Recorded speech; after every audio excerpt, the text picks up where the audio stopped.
نحمده ونسلم على سيدنا ومولانا محمد رسوله النبي الأمين المكين الحنين الكريم الرؤوف الرحيم.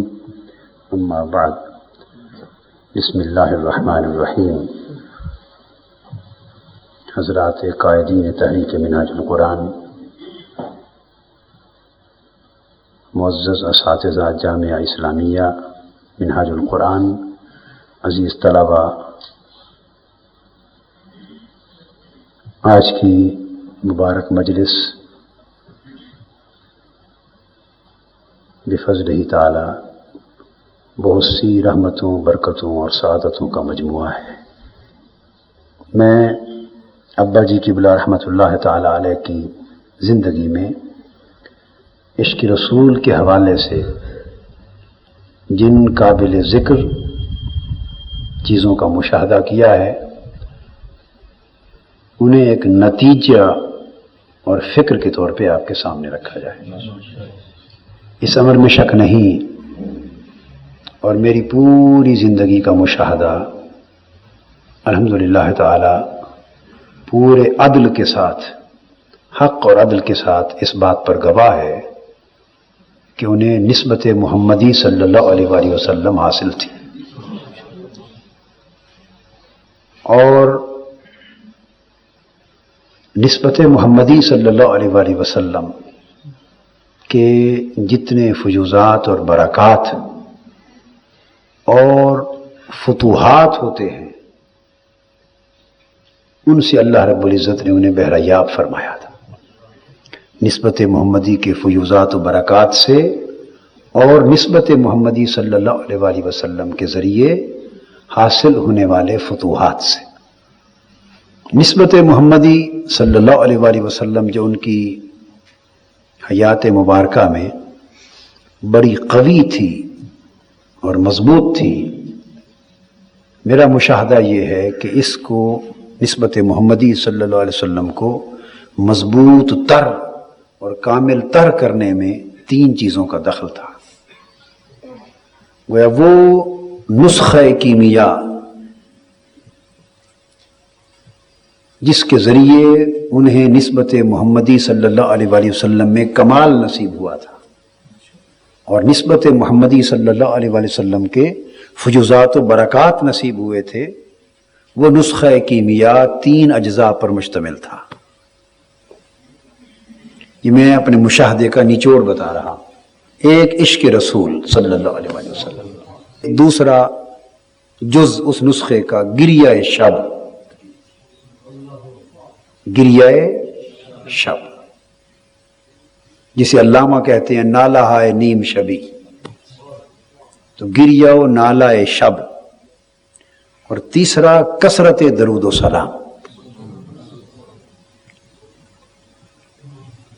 یہ وہ تین اجزاء تھے جن پر مشتمل نسخہ کیمیا تھا، اور اس نسخہ کیمیا نے ان کی زندگی میں نسبت محمدی صلی اللہ علیہ وآلہ وسلم کو پروان چڑھایا تھا اور کمال پر پہنچایا تھا.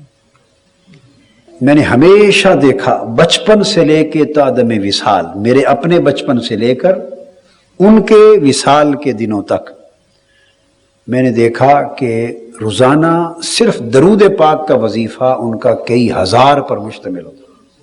عدد مقرر نہیں تھا، مگر ہزاروں کی تعداد میں وہ عدد تھا جو صبح سے رات تک وہ درود پاک کا وظیفہ مکمل کرتے ہیں. اور یہی درود پاک ان کا اسم اعظم تھا، اور یہی ان کا سب سے بڑا وظیفہ حیات تھا. عشق رسول صلی اللہ علیہ وآلہ وسلم میں نے تین چیزیں ملا کے عرض کی نا، عشق رسول اور گریہ و نالہ شب اور کثرت درود. مجھے یاد ہے میں چھوٹا سا بچہ تھا، بڑی تھوڑی عمر تھی، اس زمانے کی بات ہے کہ میں اپنی والدہ ماجدہ کے ساتھ بستر پہ سویا ہوا تھا. اب مجھے سن تو یاد نہیں ہے، معلوم نہیں، یعنی بڑی پرانی بات ہے. اس تھوڑی عمر میں وہ باتیں یاد نہیں رہتی، مگر یہ یاد رہ گئی. معلوم نہیں 6 7 8 سال کی عمر ہوگی یا کیا، ذہن میں نہیں ہے صحیح. مگر آپ اسے اندازہ کر لیں گے کہ عمر کیا ہوگی۔ اپنی والدہ ماجدہ رحمۃ اللہ تعالی علیہ کے ساتھ جس عمر میں بچے سوتے ہیں آپ اندازہ کر لیں وہ کیا عمر ہوگی۔ میں لیٹا تھا اور آدھی رات کا وقت تھا، اور میں نے سنا ابا جی قبلہ رحمۃ اللہ تعالی علیہ رات کے اندھیرے میں تھوڑی تھوڑی روشنی تھی، اس میں زاروں قطار رو رہے تھے، اور روتے روتے ان کی ہچکیاں بند گئیں۔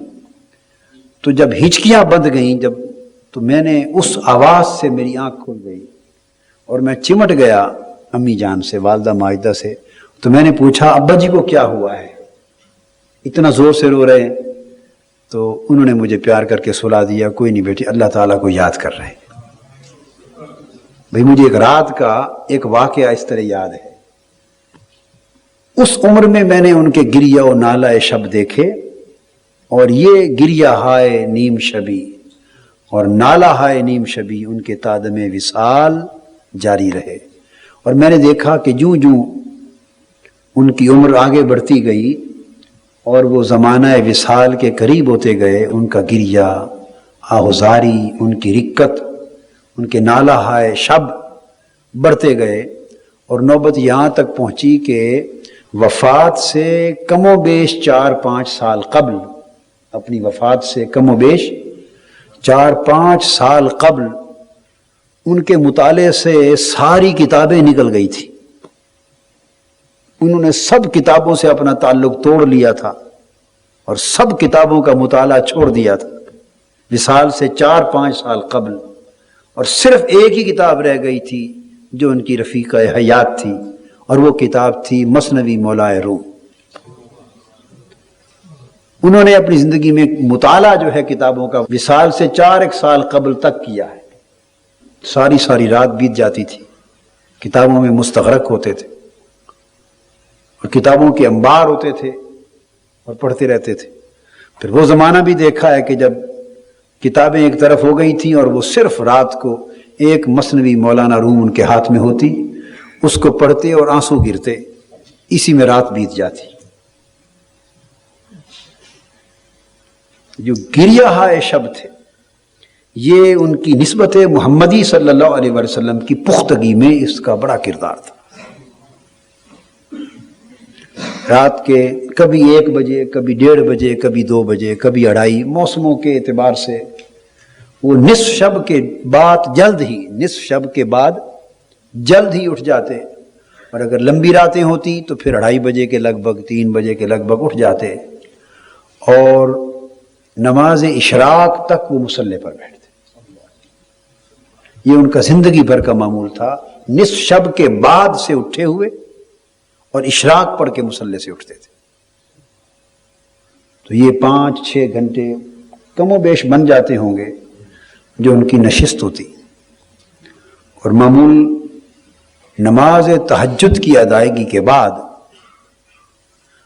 کچھ وظائف ان کے خاموشی کے ہوں گے، جو استغفار اور دیگر وظائف پڑھتے ہوں گے، مگر جو چیز ان کی پوری زندگی ایک عجیب کیف و سرور کے ساتھ قائم رہی، کبھی تہجد کے بعد وہ ساری زندگی قصیدہ بردہ شریف کا وظیفہ تھا۔ اور مجھے یاد ہے امن تذکر جیران بذی سلمی، ادھر پہلا مصرع ان کی زبان پر آتا، ادھر آنسو برسنے لگ جاتا، وہ صحرا یاد آ جاتے، عرب کے صحرا، اس میں پھر اس عرب قبیلے کا پڑوس، عرب صحرا، پھر کھجوروں کے درخت، پھر وہ پڑوس، پھر وہ دھیان کہیں کا کہیں چلا جاتا، اور ایک عجیب کیفیت میں وہ غرق ہوتے اور زار و قطار ہوتے، اور اس عجیب حال میں قصیدہ بردہ شریف کو مکمل ورد کرتے۔ اور کئی بار وہ ایسا بھی کرتے کہ قصیدہ بردہ شریف سارا کھڑے ہو کے پڑھتے، مدینہ طیبہ کی طرف رخ کرتے اور کھڑے ہوتے، 164 ابیات، ساتھ مولا یصلی وسلم دائما ابدا علی حبیبک خیر الخلق کلہم کے ورد کے ساتھ دست بستہ کھڑے ہو کے پڑھتے اور زار و قطار پڑھتے۔ اور میں تو سمجھتا ہوں کہ کوئی طی لسانی والی بات بھی تھی، چونکہ وہ بعض اوقات ایک مصرع 10-10، 15-15 بار بھی پڑھتے چلے جاتے تھے۔ ایک عجیب سرور اور کیف میں جب ڈوب جاتے یہی جب یا اکرم الخلق مالی من الوذ بہی پہ آتے تو وہ پڑھتے پڑھتے یہ مصرع ختم ہی نہیں ہوتا تھا ان کا، یا اکرم الخلق مالی من الوذ بہی، یا اکرم الخلق مالی من الوذ بہی سواک عند حلول الحادث العممی۔ جب اس طرح کی چیز آتی تو کئی بار اس مصرع کو، شعر کو دہراتے اور ساتھ روتے۔ تو یہ قصیدہ بردہ شریف کا وظیفہ ان کا آخر شب عمر بھر جاری رہا۔ حضور نبی اکرم صلی اللہ تعالی علیہ وآلہ وسلم کے ساتھ یہ جو نسبت تھی، نسبت محمدی، اولیاء کرام اور صوفیاء اعظام اس کو نسبت محمدی صلی اللہ علیہ وآلہ وسلم سے تعبیر کرتے ہیں، اور یہ کمال ایمان ہے۔ آپ کو یاد ہوگا مجدد الفسانی رحمۃ اللہ تعالی علیہ جس دن ہم نے منایا تھا یوم مشائخ نقش بند، تو میں نے مکتوبات شریف کے حوالے سے ان کی تحریروں سے نسبت محمدی صلی اللہ علیہ وسلم کا بار بار حوالہ دیا تھا۔ اولیاء کرام نسبت محمدی پر بڑا زور دیتے اور اس کی فنائیت میں سارا کمال ہے، اس کی فنائیت میں سارا کمال ہے۔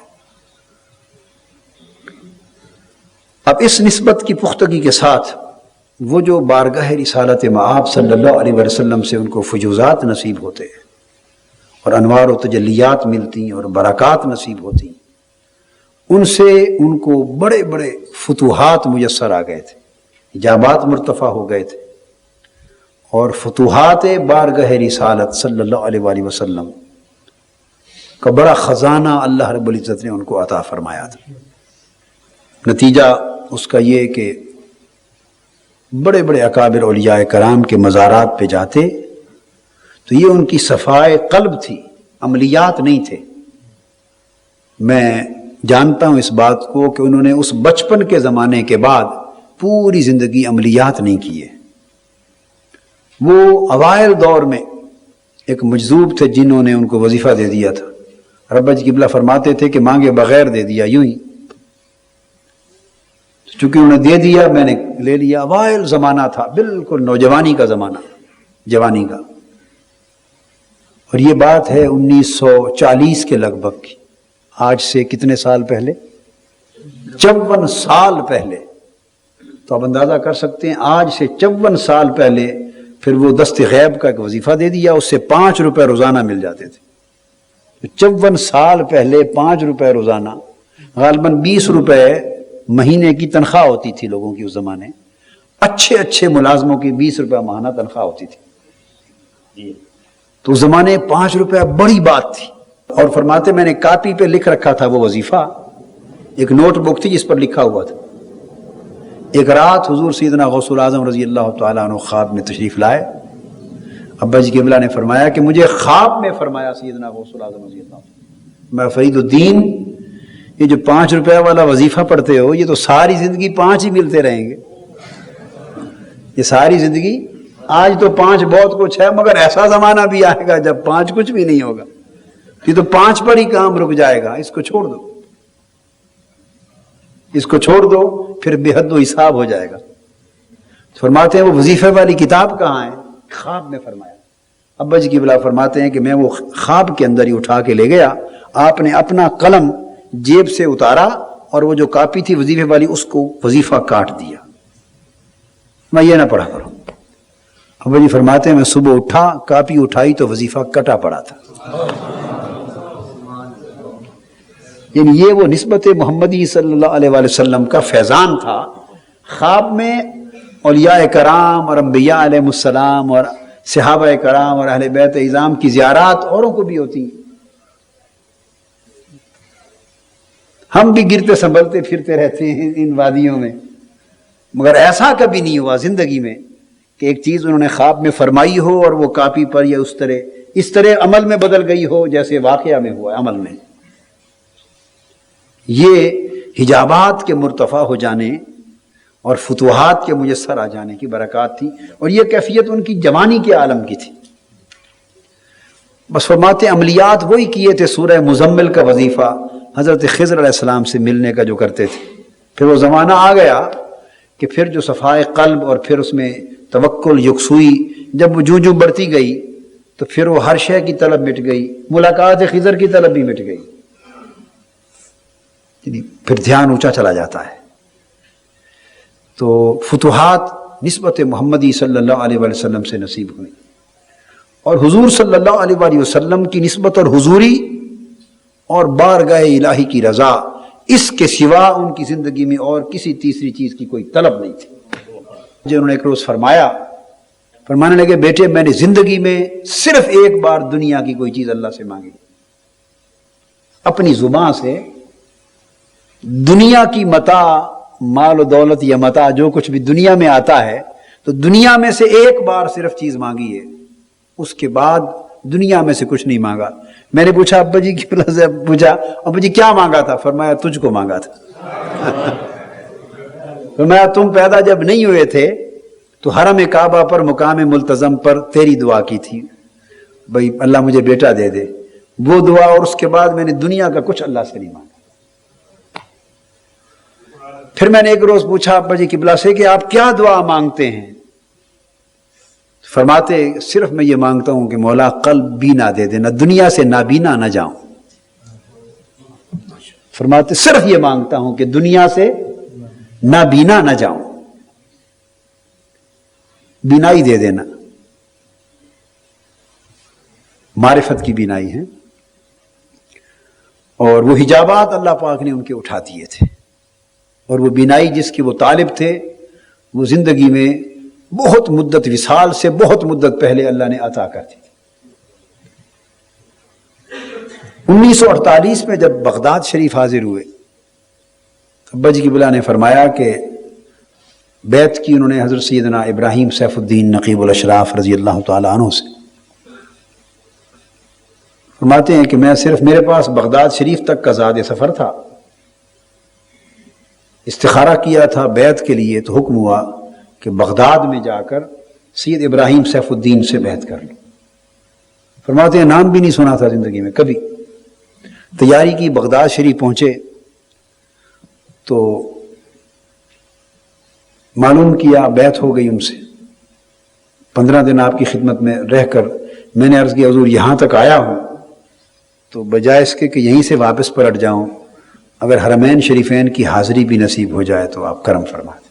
ابا جی قبلہ فرماتے ہیں کہ انہوں نے یہ میری بات سن کر، زاد سفر نہیں تھا، بات سن کر مراقبہ کیا، اب خدا جانے اس میں حکمت کیا تھی، مراقبہ کر کے تو فرمانے لگے فرید الدین آپ کا کیس ہم نے حضرت مولا علی کی بارگاہ میں پہنچا دیا، آپ وہاں چلے جائیں۔ پھر ابا جی قبلہ اس بغداد شریف کی حاضری کے بعد فرماتے ہیں میں سیدھا نجف اشرف چلا گیا، حضرت سیدنا مولا علی شیر خدا رضی اللہ تعالیٰ عنہ کی خدمت میں۔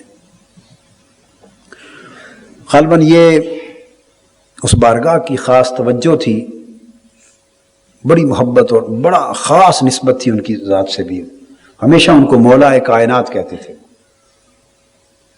من کنت مولاہ فہذا علی مولاہ۔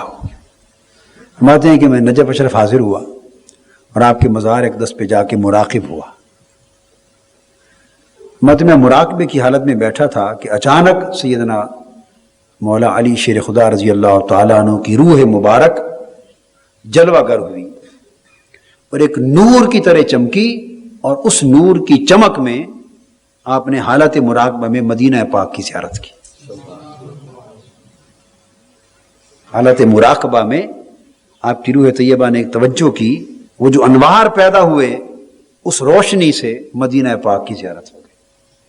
فرماتے ہیں میں سمجھ گیا کہ امر ہو گیا ہے، بس پھر واپس آئے بغداد شریف تو شیخ نے پوچھا سیدنا ابراہیم سیف الدین رحمۃ اللہ علیہ نے کہ حضرت علی نے کام کر دیا نا؟ کام کر دیا جی حضور کر دیا، چلے جا۔ پھر ابا جی فرماتے ہیں چلے گئے، تو کچھ پیسے نہ پاس، کچھ پیسے تھے نہ کوئی ویزا پتہ نہیں شاید اس زمانے میں ہوتا ہی نہیں ہوگا یا ہوتا ہوگا، تو کچھ انتظام ہی نہیں تھا۔ فرماتے ہیں بصرہ کے راستے ہم پہنچ گئے سرحد پر، جب وہاں پہنچے تو آگے سمجھ نہیں آتی تھی کہ میں جاؤں گا کہاں، وہاں تک تو کسی ذریعے سے پہنچا دیا، تو آگے پھر وہ غالباً شاہ سعود کا زمانہ تھا، شاہ ابن سعود کا 1948 میں واقعہ آپ نے پڑھا ہوا ہے کتابوں میں یا تذکرے میں، وہ پھر وہ بیمار تھے بہت زیادہ، تو ان کو کسی معالج کی طلب تھی، اور وہ ان کے آفیشیل گارڈز کھڑے تھے، ہر قافلے سے پوچھتے تھے کوئی ڈاکٹر کوئی طبیب ہے. تو پھر ان کو لے گئے اور 7 دن شاہی مہمان رکھا، چونکہ سیدنا مولا علی شیر خدا کے جو بھیجے ہوئے تھے، تو اپنا شاہی مہمان رکھا بادشاہ وقت نے، علاج معالجہ کروایا، پھر اس کے بعد بڑے اعزاز و کرام کے ساتھ رکھا اور آگے روانہ کیا.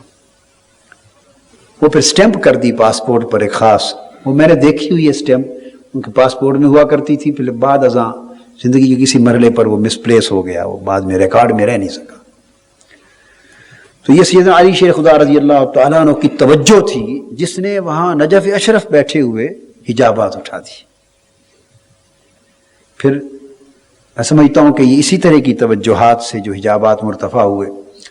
فرمایا انہوں نے کہ ایک مرتبہ 17 رمضان المبارک انہوں نے مقام بدر پہ بسر کی. 17 رمضان المبارک مقام بدر پہ بسر کی.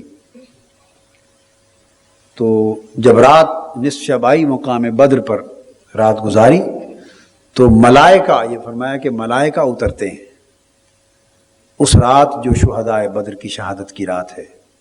تو ملائکہ کے مقام بدر پر اترنے کی فرماتے ہیں شب بھر میں آوازیں سنتا رہا، پوری رات ملائکہ کے اترنے کی آوازیں سنتا رہا. اب ہمارے کان تو بند ہیں، آنکھیں بھی ہیں سر کی اور کان بھی ہیں، مگر یہ کان نہ وہ آوازیں سن سکتے ہیں اور نہ آنکھیں وہ انوار دیکھ سکتی. اس وقت تک نہیں دیکھ سکتی اور اس وقت تک نہیں سنا جا سکتا جب تک وہ حجابات نہ اٹھ جائیں. یہ رفع حجاب کے ساتھ ہوتا ہے معاملہ، اور فتوحات کے نصیب ہونے سے حجابات اٹھ جاتے. پھر حجابات ایسے اٹھے تھے کہ ہم ہر روز یا ہر ہفتے میں 1-2 واقعات کا ایسا مشاہدہ کرتے. اگر ہر روز نہیں تو ہفتے اشرے میں 1-8 واقعہ، 1-2 واقعات ایسے ہو جاتے. مجھے یاد ہے جب میں نے ایم اے کیا پنجاب یونیورسٹی سے، تو میں نے ٹاپ کیا تھا، یونیورسٹی گولڈ میڈل. اس کے بعد مجھے اسی سال ایک اسکالرشپ ملا ہارورڈ یونیورسٹی کا پی ایچ ڈی کے لیے. میں نے ابا جی قبلہ کی خدمت میں عرض کیا، کاغذات بھجوا دیے تیار کر کے، اور عرض کیا یہ 1974 کی اب بات بتا رہا ہوں. 1973 میں ایم اے ہو گیا تھا، 73 کے اواخر میں کہیں رزلٹ آیا ہوگا، تو اسی کے اینڈ میں یا 74 کے شروع میں اسکالرشپ ملا پی ایچ ڈی کے لیے ہارورڈ یونیورسٹی کا. تو میں نے عرض کیا ابا جی قبلہ کی خدمت میں کہ پی ایچ ڈی کے لیے وظیفہ مل گیا ہے، تو اجازت ہو تو میں ہارورڈ یونیورسٹی چلا جاؤں، 3-4 سال میں ڈاکٹریٹ ہو جائے گی. آپ نے اجازت نہ دی. یہ 1974 کی بات ہے. وہاں میں نے 15 فروری 1974 کو جوائن کرنا تھا جا کر. جو کورسپونڈنس ہوئی نا اور جو کاغذات آئے، فروری 74 میں نے جوائن کرنا تھا، رپورٹ دینی تھی وہاں یونیورسٹی میں پہنچنا تھا 1974 میں. آپ نے انکار کر دیا، اجازت نہیں دی. میں خاموش ہوا. پھر میں نے 1-2 اور اعزاء اقارب رشتہ دار ان سے کہا جو تھوڑے بے تکلف تھے کہ آپ عرض کریں.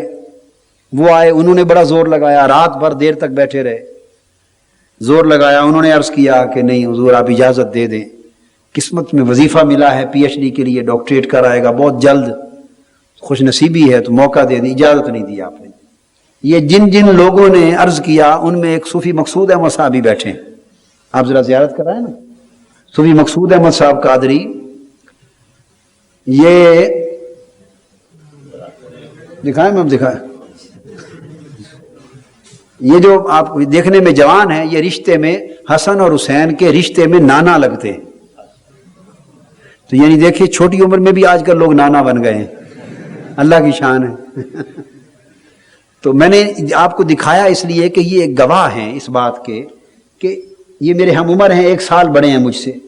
ان کو بھی کہا، غالباً میں نے اپنی چچی جان، جو میری چچی جان ہیں حسن اور حسین، یعنی ان کی نانی اماں، تو میری مدر اللہ، ان سے بھی کہا. انہوں نے بھی کہا کہ آپ اجازت دے دیں. اور کچھ وفات پا گئے اعزاء اقارب، جتنے لوگوں کو میں کہہ سکتا تھا میں کہتا رہا اور ان کو بھیجتا رہا. مجھے تو انکار ہو گیا تھا، سب کو انکار کر دیا. جب ابا جی قبلہ نے دیکھا کہ میں بڑا مصر ہوں اور بڑی خواہش ہے، اور میں ہر ایک کو کہتا ہوں کہ مجھے کسی طریقے سے اجازت مل جائے. آپ نے مجھے اکیلے بلایا, الگ بلا کر مجھے فرمانے لگے کہ بیٹے مجھے بھی خوشی ہے کہ آپ جائیں اور پی ایچ ڈی کرائیں اور بڑے تھوڑے عرصے میں, اس تھوڑی سی عمر میں ڈاکٹریٹ کر کے آ جائیں. مجھے علم ہے کہ اسکالرشپ یوں یا آسانی سے نہیں مل جاتے. خوشی ہے, میری بھی خواہش ہے, مگر کوئی حکمت ہے جس کی وجہ سے میں آپ کو اجازت نہیں دے رہا. میں نے پوچھا, میں نے یوں ہی, میں چونکہ ان کا بیٹا بھی تھا, شاگرد بھی تھا, اور مجھ سے وہ بے تکلفی رکھتے تھے جیسے دوستوں کا ماحول ہوتا ہے, چھپاتے نہیں تھے کوئی بات. تو میں نے تھوڑی جرت اور جسارت سے کام لیا, عرض کیا مجھے کہ بڑا وہ حکمت بتا دیں بے کیا وجہ ہے, اگر کوئی امر مانے نہ ہو. فرمانے کہ بیٹے پھر میں, اگر آپ کا اصرار ہے اپنے پاس رکھنا, اپنے پاس رکھنا, اس کو ظاہر نہ کرنا, تو بتا دیتا ہوں. فرمایا اگر میں آپ کو اس وقت ڈاکٹریٹ کے لیے جانے کی اجازت دے دوں تو میرے جنازے میں تم شرکت نہیں کر سکو گے, تم ادھر ہوگے اور میرا انتقال ہو جائے گا, تو ساری زندگی حسرت رہے گی کہ میں ابا جی کا جنازہ نہ پڑھ سکا. میں نے اس لیے روک لیا ہے. اور آپ اندازہ کر لیں اس کے بعد پھر کیا مجال تھی کہ میں اس موضوع پر گفتگو کرتا. یہ عالم تھا ان کے فتوحات کا اور ان کے مکشوفات کا, یعنی رفع حجاب کا یہ عالم تھا. یہ بات ہے جنوری 1974 کی, اور وصال ہو گیا ان کا نومبر 1974 میں, اسی سال. تو فروری میں نے پہنچنا تھا. اگر میں فروری میں وہاں پہنچ جاتا تو میں تو طالب علم تھا, وظیفے پر جا رہا تھا, کوئی پیسے تو نہیں تھے میرے پاس زیادہ, تو پی ایچ ڈی کا کام شروع ہوتا, اچانک وصال ہوتا تو میں ہارورڈ سے یہاں نہیں پہنچ سکتا تھا. تو جس دن ان کا وصال کا وقت آیا, انہوں نے تو بات بتا ہی دی تھی مجھے, میرے سینے میں محفوظ رہی, مگر جس دن وصال ہوا اسی سال, اس دن جا کے سمجھ آئی کہ نظر کس جگہ تک اللہ پاک نے ان کی کھول دی. پھر یہی فتوحات کی, اور قریشی صاحب نے بات کی شاید, یا کس نے, کہ اولیاء کرام کی ارواح کے ساتھ جو مجانست ہیں. علامہ معراج الاسلام صاحب, حضرت شیخ الحدیث صاحب نے جو بتایا, ایک مجانست ہوتی ہے, موانست اور مجانست, یعنی انس اور ہم جنسی. اس سے جب تعلق پیدا ہوتا ہے, روحی تعلق, قلبی تزکیہ, مجاہدہ, ریاضات کے ساتھ, تو روحیں بڑی قریب ہو جاتی. میں نے یہ بھی دیکھا کہ یہ ان کی فتوحات کا اور ان کی روحانی قربتوں کا عالم یہ تھا کہ کوئی موقع ایسا زندگی میں نہیں دیکھا جس موقع میں سیدنا غوث العظم رضی اللہ تعالیٰ عنہ, یا اکابر اولیاء کرام, یا اکابر صحابہ کرام, یا حضور علیہ الصلوۃ والسلام کی ذات پاک, یعنی ایسی برگزیدہ ہستیاں, وہ ان کو اکثر بصورت خواب, کوئی موقع ایسا نہ ہوتا جو ان کو آگاہ نہ فرماتی, رہنمائی نہ فرماتی. یہ واقعات جو کبھی کبھی رفع حجاب کے ہو جاتے, یہ تو کبھی کبھی صادر ہوتے ہیں. مگر مجھے یہ ایک عجیب بات آپ کو بتا رہا ہوں, میرے چچا جان ماہر غلام محمد صاحب رحمۃ اللہ علیہ, ان کا انتقال ہوا 1972 میں. یہ ابا جی قبلہ رحمۃ اللہ علیہ سے چھوٹے تھے, چھوٹے بھائی تھے, اور ان کو انہوں نے خود پالا تھا جیسے اپنی اولاد کو پالتے ہیں, اور اپنی اولاد ہی کی طرح پیار کرتے تھے. تو جوان تھے, ان کی عمر اس وقت 42 سال تھی جب ان کی وفات ہوئی. وہ میرے فادر ان لا بھی ہیں, یعنی حسن کے حسین کے نانا ہیں. تو 42 سال کی عمر میں ان کا انتقال ہو گیا. 10 جون کو انتقال ہوا, اور وہ ٹھیک تھے, اپنے دفتر میں تحصیلدار تھے, ڈسکا میں اپنے دفتر میں کام کر رہے تھے, اور کام کے دوران دفتر میں ہارٹ اٹیک ہوا اور وفات ہو گئی. 9 جون کو میں جنگ تھا ابا جی قبلہ کی خدمت میں. ہوا یہ کہ جون ہی کے کسی ابتدائی ہفتے میں بنگلہ دیش نامنظور کی تحریک چلی تھی غالباً. پھر پنجاب یونیورسٹی سے جلوس نکلے, گولی چلی, 1-2 بچے اسی زمانے میں مارے گئے, پھر یونیورسٹی بند ہو گئی. آگے چھٹیاں بھی گرمیوں کی ہونے والی تھی, موسم گرما کی تعطیلات, تو پھر یونیورسٹی بند ہو گئی, تو ہم لوگ چلے گئے. تو میں جنگ, جب چھٹیاں ہو گئی تو جنگ چلا گیا. ابا جی قبلہ رحمۃ اللہ تعالی علیہ بھی اپنی جگہ سے جہاں ان کی تعیناتی تھی 3-4 روز پہلے ہوئے تھے, چھٹی لے کے گھر آ گئے ہوئے تھے. رات کو جب سب سو گئے، والدہ ماجدہ کا وصال تو بہت پہلے ہو گیا ہوا تھا، نوعمری میں، تو ہم بہن بھائی تھے صرف. تو جب بہن بھائی سب چھوٹے سو گئے تو ابا جی قبلہ رحمۃ اللہ علیہ نے مجھے فرمایا کہ بیٹے ایک بات آپ کو بتانا چاہتا ہوں اور بڑی تشویش اور پریشانی ہے مجھے، کل سے پریشانی ہے بڑی اور تشویش بھی ہے، تو آپ ہی سوچیں کیا ماجرا لگتا ہے. میں نے عرض کیا فرمایا کہ کل رات خواب میں حضور سیدنا غوث العظم رضی اللہ تعالیٰ عنہ تشریف لائے. میں نے دیکھا کہ ایک بسوں کا اڈا ہے، بسیں آ رہی ہیں سواریاں اور اتر رہی ہیں، اور پہلی سواریاں چڑھ کے بسوں پر جا رہی ہیں. یعنی یہ منظر دیکھ رہا ہوں کہ بسیں آ بھی رہی ہیں، سواریاں اتر رہی ہیں اور چڑھ کر جا بھی رہی ہیں. اس طرح کا منظر ہے جیسے اڈے پر ہوتا ہے. تو مجھے کسی نے بتایا کہ اس کے ساتھ ملحقہ کمرے میں حضور سیدنا غوث العظم رضی اللہ تعالیٰ عنہ تشریف فرما ہے. میں دوڑ کے گیا تو آپ نماز ادا فرما رہے ہیں، حضور سیدنا غوث العظم رضی اللہ تعالیٰ، اور قیام کی حالت میں نماز ادا فرما رہے ہیں. فرمایا کہ میں انتظار میں بیٹھا رہا خواب میں کہ نماز سے فارغ ہوں گے تو میں قدم بوسی کروں گا. فرماتے ہیں کہ آپ نے کھڑے کھڑے پڑھی نماز اور نہ رکوع کیا نہ سجود، اور کھڑے کھڑے سلام پھیر دی. مجھے تشویش ہوئی کہ یہ کون سی نماز ہے جس میں نہ رکوع ہے نہ سجود. میں آگے بڑھا، میں نے قدم بوسی کی، 10 بوسی کی، آپ نے شفقت فرمائی، سینہ مبارک کے ساتھ لگایا، مجھے تھپکی دی اور فرمایا فرید الدین میں تمہیں صبر کی تلقین کرنے اور تمہارے غم میں شریک ہونے کے لیے آیا. صبر کرنا اور تمہارے غم میں شریک ہونے کے لیے آیا ہوں. اور یہ جو نماز تھی نماز جنازہ تھی. ابا جی قبلہ فرماتے میری آنکھ کھل گئی. اب کل کا دن بھی گزر گیا، آج دوسرا دن ہے، یعنی 8 اور 9 کی درمیانی رات کو دیکھا نا خواب. تو 9 کا دن گزر گیا، اب 9 اور 10 کی درمیانی رات تھی. مجھے سنا رہے ہیں، فرما رہے ہیں کل اس رات، یعنی کل رات سے طبیعت میں بڑا اضطراب اور بے چینی ہے. تو بات تو بڑی واضح ہے، آپ کا دھیان کس طرف جاتا ہے. یہ میرے ساتھ گفتگو فرماتے رہے، میں خاموشی سے سنتا رہا. رات بیت گئی، اگلے دن 10 جون تھا.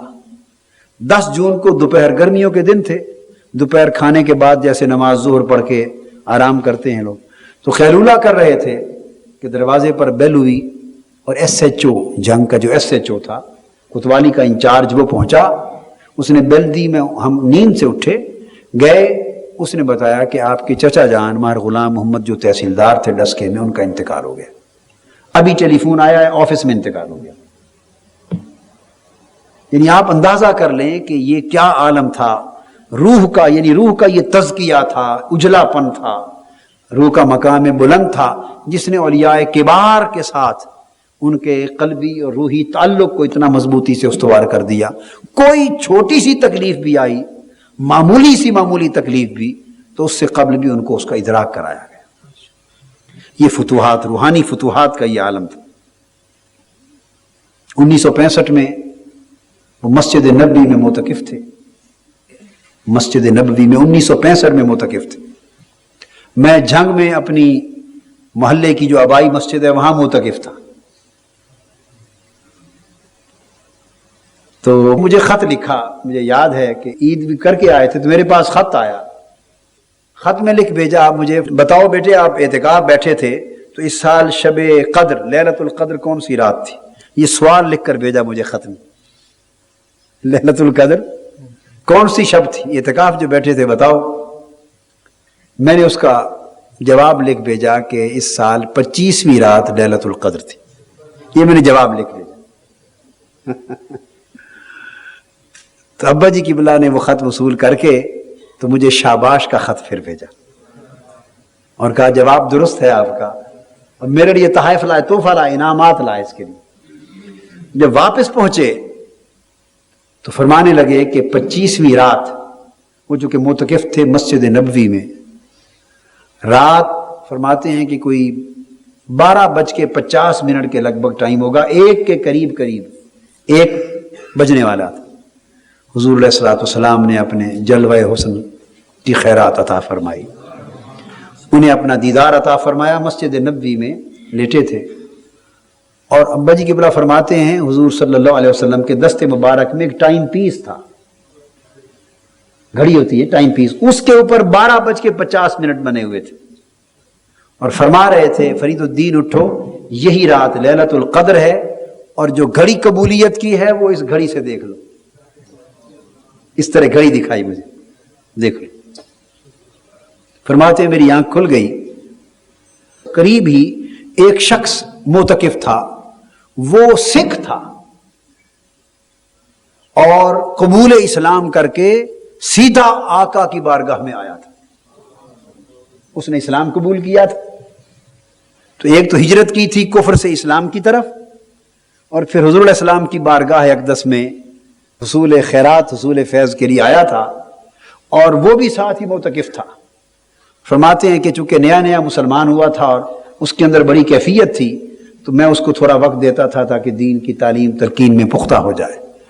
ابا جی قبلہ فرماتے ہیں کہ میرے دل میں خیال آیا کہ حضور علیہ السلام نے یہ منع تو نہیں فرمایا کہ کسی اور کو نہ بتانا، صرف بتا کر تشریف لے گئے، اور یہ سکھ تھا اور نو مسلم ہے، مسلمان ہو کے آیا ہے، اس کی توبہ اور قبول اسلام آقا کی بارگاہ میں بڑا پسندیدہ ہوگا، یہ ایک نعمت ہے، تو کیا میں اس نعمت میں اس کو بھی شریک کر لوں؟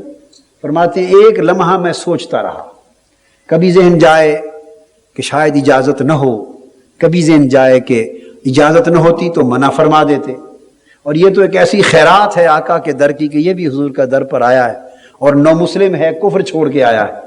میرے دل نے فیصلہ کیا کہ اس آدمی کو جو کفر چھوڑ کے اسلام میں آیا ہے، اس کو اس نعمت میں شریک کر لیا جائے۔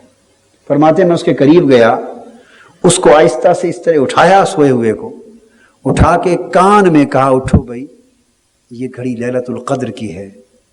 تو وہ کہنے لگے کہ ہاں 12:50 کا وقت ہے نا قبولیت کا، 12:50 کا وقت ہے نا قبولیت کا۔ تو میں نے پوچھا تمہیں کیسے پتا؟ اس نے فرمایا جس آقا نے آپ پہ کرم کیا ہے میں بھی ان کا مہمان بیٹھا ہوں، انہی کے در کا مہمان ہوں اور انہی کی خیرات لینے آیا ہوں۔ آپ تو ایک ہجرت کر کے آئے ہیں، وطن چھوڑ کے یہاں آئے ہیں، تو میں 2 ہجرتیں کر کے آیا بیٹھا ہوں، ایک کفر سے اسلام کی طرف ہجرت کی ہے، ایک وطن سے مدینہ کی طرف ہجرت کی ہے۔ تو جاتے جاتے مجھے بھی آقا بتا گئے، خدا جانے کتنے معتکفین پہ کرم کر گئے ہوں گے۔ تو اب میں آخر کی طرف آ رہا ہوں، یہ میں آج گفتگو نسبت محمدی صلی اللہ علیہ وسلم کی پختگی اور اس کے باعث ان کے جو فتوحات میسر تھے، ان کو فتوحات باطنی کی بات کر رہا تھا۔ تو 1974 میں ابا جی قبلہ رحمۃ اللہ تعالی علیہ کا وصال ہوا، تو 27ویں شب رمضان ان کو ہارٹ اٹیک ہوا۔ ماہ رمضان المبارک کی 27ویں شب تھی، ختم قرآن کی رات تھی جب ان کو ہارٹ اٹیک ہوا۔ میں اس زمانے میاں والی ضلع میاں والی گورنمنٹ کالج عیسیٰ خیل میں ایز لیکچرر میری تقرری ہوئی تھی، پبلک سروس کمیشن سے سلیکشن ہوئی اور وہاں کالج میں جا کے تقرری ہوئی، اور میں عید سے چند روز پہلے چھٹی لے، 12 دن ہی ہوئے تھے ابھی جوائن کیے، کتنے؟ صرف 12 دن میں نے کلاس پڑھائی، اور عید سے چند روز پہلے چھٹی لے کے میں آ گیا۔ پہنچا تو اسی رات ابا جی قبلہ رحمۃ اللہ تعالی علیہ کو ہارٹ اٹیک، میں پہنچا اسی رات ہارٹ اٹیک ہوا۔ 1-2 راتیں تھوڑی طبیعت میں اضطراب رہا، جب تھوڑا افاقہ ہوا تو رات کو دیکھا جب سارے بچے سو گئے تو میں پاس بیٹھا ہوتا تھا، کبھی قدم دباتا تھا کبھی ٹانگیں، اور پاس بیٹھتا خیریت پوچھتی، دوائی دینا۔ تو جب دیکھا مجھ سے پوچھا بیٹے سب سو گئے ہیں؟ میں نے عرض کیا جی سب سو گئے ہیں۔ فرمایا میرے قریب آ جاؤ۔ میں قریب ہوا تو مجھے فرمانے لگے میں ایک بات آپ کو بتانا چاہتا ہوں اور اسے اپنے تک ہی رکھنا، ظاہر نہیں کرنا۔ میں نے کہا جی فرمائیں۔ فرمانے لگے کہ ظاہراً تو میرا ہارٹ اٹیک کا جو ہے تکلیف وہ رفع ہو گئی اور طبیعت بہتر ہو گئی، اٹھ کے مصلی پر نماز بھی خود شروع کر لی تھی، اٹھ پر خود تخت پوش پہ نماز اور وضو وغیرہ دوبارہ خود شروع کر لیا تھا، یعنی 2 دن میں اتنا امپروو کر گئے۔ تو میں نے کہا ظاہراً تو دیکھ رہے ہو نا میری طبیعت بہتر ہے، مگر بتانا یہ چاہتا ہوں بیٹے کہ یہ میری مرض الموت ہے، میں اس تکلیف سے جاں بر نہیں ہوں گا، اسی تکلیف کے دوران میری موت واقع ہو جائے گی۔ تو مجھے فرمانے لگے آپ کو اس لیے بتا رہا ہوں کہ چند دن زندگی کے میرے رہ گئے ہیں، جی بھر کی خدمت کر لو۔ فرمایا آپ کو اس لیے بتا رہا ہوں کہ چند دن زندگی کے باقی ہیں، تو میں تو دنیا سے رخصت ہو جاؤں گا، تمہارے پاس سب کچھ ہوگا مگر والد نہیں ہوگا، تو یہ چند دن ہیں تو خدمت کر لو، یہ موقع پھر زندگی میں نہیں ملے گا، اس لیے بتا دیا ہے میں نے۔ اور اس لیے بھی بتا دیا ہے کہ مجھے پتا ہے کہ تمہیں حوصلہ رہے گا، یہ خبر سن کر بھی حوصلے میں رہو گے۔ بہن بھائیوں کو نہ بتانا، چھوٹے ہیں وہ روئیں گے۔ تیسری بات فرمائی کہ وہ چیک بک میری لے آئیں، سورکیس میں پڑی ہے، اور فرمایا کہ اتنے پیسے بینک میں ہیں، وہ سارے پیسے چیک پر لکھ لو، سائن کر دیا، اور فرمایا کہ سارے پیسے نکلوا لو اور اکاؤنٹ کلوز کر دو میرا۔ میں نے پوچھا نہیں بجی 10-15 روپے رہنے دیتے ہیں، اکاؤنٹ کلوز کیوں کریں؟ فرمایا کس کے لیے رکھنا ہے، اکاؤنٹ والا ہی نہیں رہے گا، اب کلوز کر دو اکاؤنٹ، اور ان پیسوں سے علاج معالجہ کروا لیں، اور کچھ قرض دینا ہے بازار میں وہ قرض ادا کر دیں، جو پیسے بچ جائیں اس سے میرا علاج کروا لیں، بس علاج کے لیے پیسے پورے ہو جائیں گے، اتنے میں پیسے ختم ہوں گے، اتنے میں ہمارا وقت ختم ہو جائے گا۔ چلو یہ مجھے رات کو باتیں کی، میں نے وہ چیک بک بھر لی اور چیک سائن کر کے صبح نکلوا لیے پیسے جو ادھار دینے تھے۔ ادھار بھی میڈیکل سٹورز کے ہوتے تھے اور نہیں ہوتے تھے، پریکٹس ہوتی تھی نا چونکہ، تو پورا مہینہ 3-4 میڈیکل سٹور تھے بڑے بڑے، وہاں سے میڈیسنز آتی رہتی تھی مریضوں کے لیے، تو کنسلٹنسی بھی کرتے تھے، میڈیسنز بھی دیتے تھے ساتھ جیسے ہوتا، تو پورا مہینہ ادویات آتی رہتی تھی وہ میڈیکل سٹور سے، ایلوپیتھک ادویات بھی، اور پنساری جو لوگ ہوتے تھے ان سے طب یونانی کی بھی، اور مہینے کے بعد ان کی پورے بل ادا ہو جاتے تھے، یہ ایک سائیکل تھا ان کا۔ فرمایا کہ ان کے بل ادا کر دو اور جو پیسے بچ جائیں اس سے میرا علاج کروا لینا۔ 16 دن علالت رہی، میں آپ کی خدمت میں رہا۔ 2 دن ابھی وصال کے باقی تھے، ہاسپٹل میں داخل کروا دیا، وصال کے 2 دن باقی تھے۔ میں رات کو نماز تہجد پڑھی تو اس کے بعد سجدے میں گر کے ان کی شفا یابی کے لیے بہت رویا۔ باہر جا کر میں نے مصلی دور بچھا لیا تاکہ آواز نہ آئے، ادھر دور گراؤنڈ میں جا کر بڑا رویا، اور اس رات میں یہ دعا کرتا رہا کہ باری تعالیٰ تو میری زندگی لے لے اور ابا جی قبلہ کو صحت اور سلامتی دے دے۔ اس رات میں یہ دعا کرتا رہا، بڑا رویا اور دعا کرتا رہا۔ پھر بعد میں فارغ ہو کے منہ دھویا اور میں پھر کمرے میں آ گیا، آپ کی خدمت میں بیٹھا، انہوں نے میری آنکھوں سے اندازہ کر لیا کہ بہت رویا ہے، تو مجھے فرمانے لگے بیٹے آج روئے ہوئے لگتے ہو، بہت روئے ہو۔ فرمانے لگے بیٹے میں نے آپ کو بتا دیا تھا کہ یہ تو قضائے مبرم ہے اور وقت مقرر ہے، تو مجھے تو فرمانے لگے 30 سال پہلے سے معلوم ہے، میری زندگی میں ایک ہی بار عارضہ قلب ہوگا اور اسی سے موت واقع ہوگی، اور وہ ہو گیا عارضہ قلب، اور یہ میری موت کے دن ہے، 30 سال پہلے سے معلوم ہے۔ تو اس لیے یہ رونے کی ضرورت نہیں، تو خدمت کر لو، بس جتنی خدمت کے چند لمحے رہ گئے ہیں، تو باقی اللہ کی طرف سے فیصلہ ہو چکا ہے، جانا ہے۔ تو میں پھر بھی عرض کیا، میں نے کہا بے شک قضا بھی ہے تو اس کی بارگاہ میں تو کوئی بعید نہیں ہے، وہ بدل بھی سکتا ہے۔ تو مجھے فرمانے لگے اچھا بیٹے اگر میری بات پہ یقین نہیں آتا، مجھے فرمانے لگے تو حضرت سلطان العارفین سلطان باہو رحمۃ اللہ علیہ کی خدمت میں چلے جاؤ اور ان سے پوچھ لو، وہ تمہیں بتا دیں گے، تو ان کے بتانے پر تو یقین آ جائے گا نا، مجھے فرمایا۔ میں نے کہا ٹھیک ہے میں وہاں چلا جاتا ہوں۔ میں نے دن گزارا، رات کو شام کو جا پہنچا اور رات وہاں گزارنے چاہتا تھا، ساری رات وہاں گزارا۔ پھر تہجد کے وقت دربار دوبارہ کھل گیا، حجرہ مبارک، تو پھر میں نے حجرہ مبارک میں داخل ہو کے نوافل کے بعد رویا۔ حضرت سلطان العارفین سلطان باہو رحمۃ اللہ تعالی علیہ کے مبارک قدموں میں بیٹھ کر مراقبے کی حالت میں زار و قطار ہوتا رہا، روتے روتے وہیں میری تھوڑی سی آنکھ لگ گئی، اونگ آ گئی۔ جو ہی اونگ آئی، حضرت سلطان عارفین سلطان باہو رحمۃ اللہ تعالی علیہ نے کرم فرمایا۔ آپ میں نے خواب اونگ میں دیکھا کہ آپ جیسے گویا مزار مبارک سے باہر آئے ہیں، آپ نے اپنی جیب سے ایک کاغذ نکالا ہے، اسی حالت میں کاغذ نکال کے مجھے پکڑایا، فرمایا طاہر اس کو پڑھ لو۔ میں نے کاغذ کھول کے پڑھا، اس پر لکھا ہوا ہے کہ وقت مقرر ہے، ٹل نہیں سکتا، ابا جی کی بلا کا اسم گرامی ان کی وفات ہو گئے رہے گی، ان کا اللہ کے ہاں جانے کا وقت آ گیا مقرر۔ یہ کاغذ بس اسی وقت میری آنکھ کھل گئی، چند لمحوں کی اونگ تھی، وہ سلطان العارفین رحمۃ اللہ علیہ نے آگاہ کر دیا۔ میں نے حاضری دی، واپس پہنچا. جب میں واپس ہاسپٹل پہنچا تو کچھ لوگ عیادت کے لیے آئے ہوئے تھے. ان کو کہا اچھا دعا کریں چلیں. ان کو باہر نکال دیا اور مجھے اکیلے بلا کے فرمایا دروازہ بند کر لو. اندر گیا تو مسکرا رہے تھے. فرمایا بتاؤ پھر سلطان صاحب نے کیا بتایا؟ اب تسلی ہو گئی نا. یہ کیفیات تھی ان کے فتوحات کی، ان کی فتوحات کی اور قربتوں کا یہ عالم تھا. اور پھر میں جب اکیلے بیٹھا تو فرمانے لگے بیٹے اب وقت تو آ گیا ہے، اب مجھ سے ایک وعدہ کرو. باقی باتیں آپ کو بعد میں بتائیں گے، بس اسی پر ختم کرتا ہوں، پھر کوئی اگلا موقع ہوا انشاءاللہ. تو فرمانے لگے بیٹے وقت آ گیا ہے، اب ایک وعدہ کرو مجھ سے. میں نے کہا ابا جی قبلہ آپ حکم فرمائیں، اس میں وعدے کی کیا بات ہے؟ فرمایا نہیں، ایک بات میں کہنا چاہتا ہوں، اس کا وعدہ کریں مجھ سے.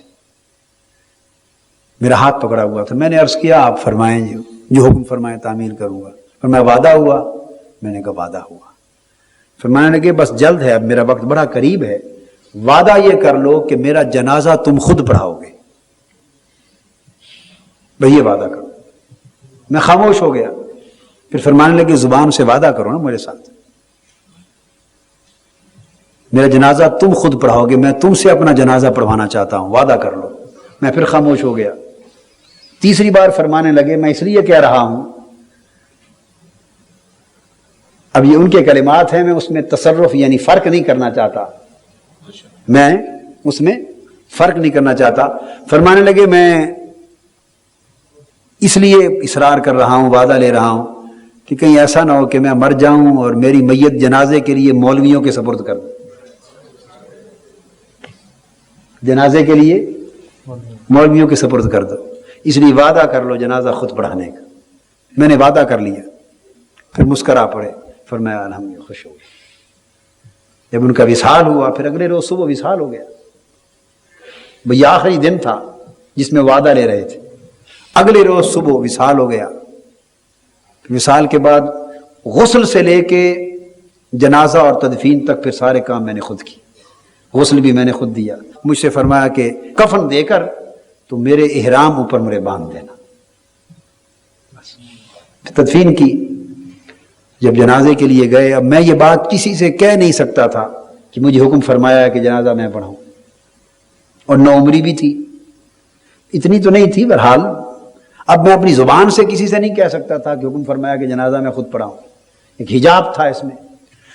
تو بہت ہزارہ کی تعداد میں مخلوق اور علماء اور مشائخ اور چھوٹے بڑے اکابر اصاغر جمع تھے. بہت رش تھا، ہجوم تھا، لوگ دور دراز سے جنازے کے لیے پہنچے تھے. تو جب صفیں بن گئیں، میں خاموش، کسی فرد بشر سے ذکر نہیں کیا.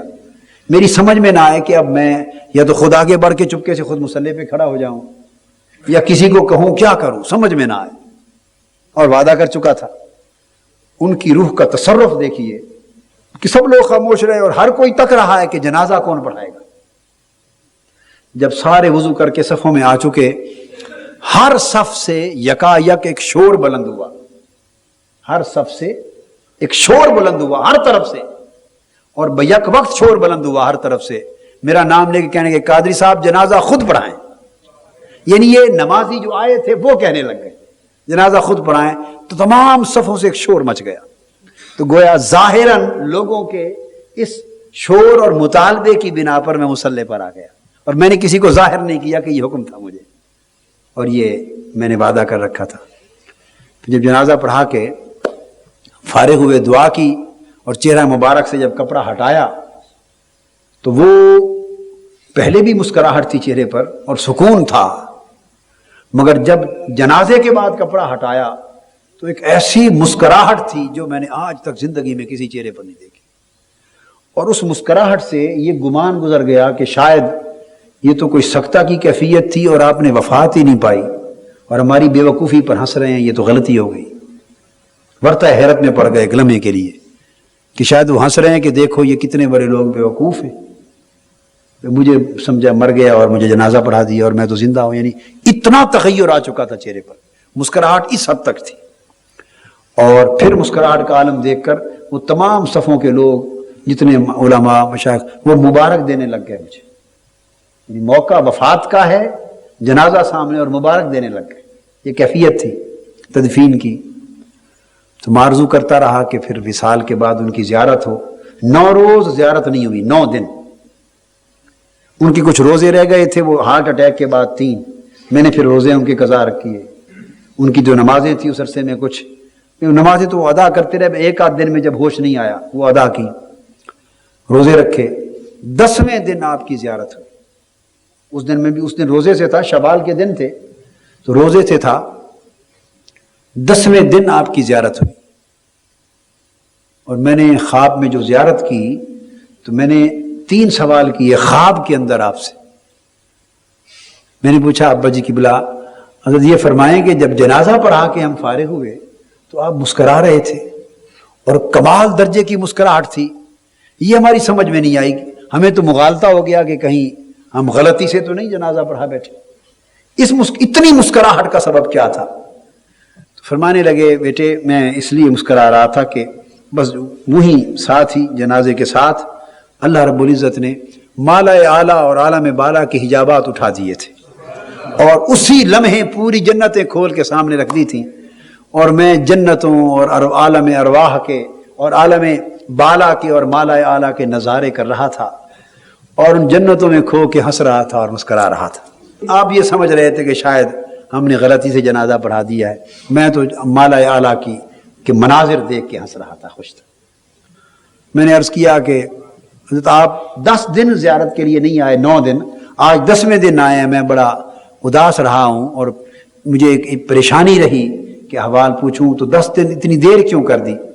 فرمایا بیٹے اس لمحے سے لے کر مالا اعلیٰ کی سیر سے آج فارغ ہوا، 10 دن عالم ملکوت اور مالا اعلیٰ کی سیر کروائی جاتی تھی میری روح کو، علیین کی، آج فارغ ہوا ہوں، اور فراغت کے بعد پہلی ملاقات بیٹے آپ سے آ کر کی ہے، پہلی ملاقات علیین اور مالا اعلیٰ کی سیر کے بعد پہلی ملاقات آپ سے آ کر کی۔